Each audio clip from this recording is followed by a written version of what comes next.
چاته د زړه ورکړلو دا د درد څه وکړل چاته د زړه ورکړلو دا د درد څه وکړل غم دې ور په سر کړلو دا د درد څه وکړل ګل د ښکلو درده یار دې جوړ نه لیده سم دې مره ورکړلو دا د درد څه وکړل.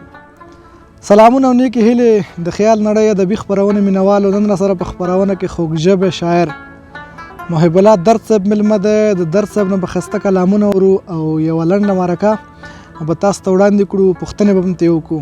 درد صاحب تاسو ته ښه راغلاست وایم. مننه کور ودان له تاسو نه چې دلته راغلی او موږ سره مرکه کوئ. مننه. جار شم. درد صاحب را به شو ستا د شاعرۍ په هکله به یو پوښتنه وکړو. څومره وخت کېږي چې شاعري کوئ؟ تقریبا 6 کاله کېږي. ښه، ډېر ښه. بیا خو به د ډېر لیکنې هم کړي دي، غزل، نظمونه، څه مو زیات لیکلي؟ تر ټولو زیات چې د توجه غزل ته ده. مهرباني اوس به درنه یو ښایسته غزل واورو. د غزل نه مخکې یو 3 بیتونه وایم چې نو په هوش کې شو خراب تراب د ځوانۍ جوش کې شو خراب. واه، ډېر ښایسته. نو په هوش کې شو خراب تراب د ځوانۍ جوش کې شو خراب تراب سړی ته څه وایي د بنګو نشه. سړی ته څه وایي د بنګو نشه. سړی ته څه وایي د بنګو نشه د میو نوش کې شو خراب تراب. ډېر ښایسته. او سله تودو سړو را تیر شو خو یار سله تودو سړو را تیر شو خو یار ستا په آغوش کې شو خراب تراب. ډېر خوندور. او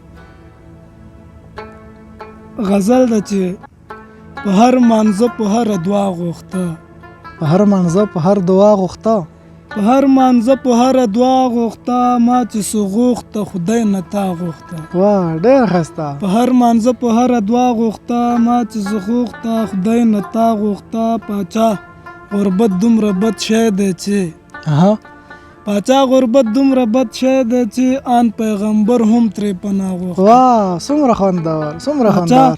غربت دومره بد شی دی چې آن پیغمبر هم ترې پناه غوښته. دادا مې څه دی چې ما نه درکوي دادا مې څه دی شم ستا خو که الله غوښته. واه، ډېر ښایسته. دا باید بیا ورو. دادا مې څه دی چې ما نه درکوي زه به شم ستا خو که الله غوښته. څنګه چې تا غوښته زه نه شوم هسې هغسې ته نه شوې چې ما غوښته. واه، ډېر ښایسته. څنګه چې تا غوښته زه نه شوم هسې هغسې ته نه شوې چې ما غوښته. ورته یې ووایه د درد په نوم یم که څوک جرګه راغله او تا غوښته. واه، ډېر خوندور غزل، ډېر ښایسته غزل. درد صاحب ولې متخلص درد انتخاب کړ؟ بس د ملګري په خوښه ونه. ښه، ډېر ښه. درد صاحب نه خبر شوي چې ښایسته شپېلی یم غږوي.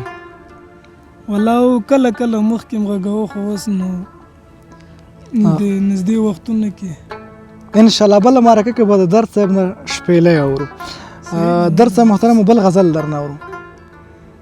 غزل ده چې سختې تنکي تنکي پاخه کړو لوهی غمونه بې وخته زاړه کړو لوهی. هی هی، څومره خوندور. سختې تنکي تنکي پاخه کړو لوهی غمونه بې وخته زاړه کړو لوهی. نه چا نظر د مینه وکړو پر موږ نه چا په خپل سنګل ویده کړو. واه، ډېر ښایسته. دا باید بیا اورو.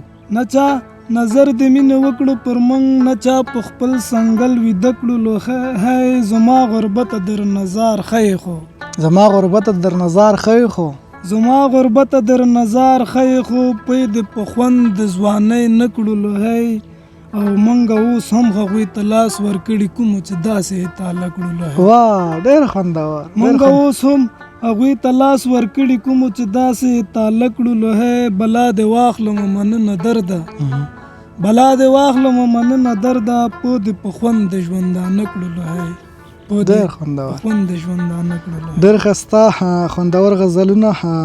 درد صاحب محترمه زده کړې مو تر کومه حده کړي؟ تر لیسانس دورې پورې 14 پاس. ماشاءالله ماشاءالله. درد صاحب په آخرنۍ کې اگر چې تا نه باید موږ ډېر غزلونه اورېدلي خو د پروګرام یو غزل به درنه واورو. ولې نه. غزل دی چې که سحر دی که ماښام را باندې کېږي چې د وینو مې الهام را باندې کېږي. واه، ډېر ښایسته. که زهر دی که ماهام را باندې کېږي چې د وینو مې الهام را باندې کېږي په قراره شومه سات د سکون اخلم تش چې ستا د خولې سلام را باندې کېږي. واه ډېر ښایسته. په قراره شومه سات د سکون اخلم تش چې ستا د خولې سلام را باندې کېږي. محبت نه بلاس وان نخلم چرې محبت نه بلاس وان نخلم چرې خیر که سل رنګه الزام را باندې کېږي. واه ډېر ښایسته. او که په کار شو ترې نصر به صدقه کړم دومره حق خو د خپل قام را باندې کېږي. واه دغه بیت بیا اورو. که په کار شو ترې نصر به صدقه کړم دومره حق خو د خپل قام را باندې کېږي. که یې زیری د راتلو چا راکړو درده ورکومه یې انعام را باندې کېږي. که یې زیری د راتلو چا راکړو درده ورکومه یې انعام را باندې کېږي. واه ډېر ښایسته. درته محترمه مننه مو کوم چې حاضر شوئ موږ سره مرکه وکړله. کور مو ودان. تاسو نه مننه چې راغلی او موږ ته هم دومره وخت راکړو. نړۍ ادبي خپرونه کې مننه تاسو. جار مشم. مینه کې چې درد نه وي او غم نه وي خوند نه کوي یو چې پکې هم نه وي. هر وخت دا خپله خوښه مه کوه کله کله فکر د چا سم نه وي. هلته انسانیت د پښو لاندې وي چېرته چې کتاب نه وي قلم نه وي. د خیال نړۍ ادبي خپرونې مینوالو زموږ خپرونه د درد صاحب سره همدومره وه. تر بل خپرونې په پاک رب مسپارم. د خدای په امان.